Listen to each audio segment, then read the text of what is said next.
আমার সাথে যেদিন প্রথম ঘটনাটা ঘটল, আমি বিশ্বাসই করতে পারছিলাম না। মনে হচ্ছিল এর চেয়ে শেষ হয়ে যাওয়া ভালো। মানে আমাদের কোনো সম্মান নেই নাকি? এভাবে দিনের পর দিন অমানবিক নির্যাতন কিভাবে পারে আমাদের সাথে এমন করতে? আমাকে তো এমনভাবে ব্যবহার করত, তিলে তিলে শেষ করে দিত। এমনটাও কেউ করে কারোর সাথে?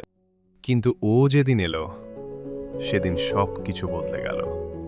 প্রথম দিন মনে হয়েছিল আমি যেন ভাসছি, সাগরে সাঁতরে বেড়ানোর মতো আনন্দ। তাই না বলো?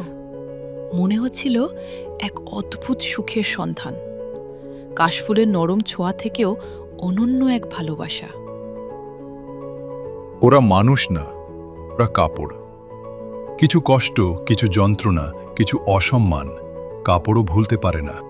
কটন হোক বা ডেলিকেট, সব কাপড়ই চায় সম্মান, যত্ন ও ভালো থাকার। যেখানে কাপড় পায় যত্ন, সেখানে বদলে যায় সব গল্প। যন্ত্রণা নয়, বাটারফ্লাই ওয়াশিং মেশিনের যত্নে থাকুক সব কাপড়।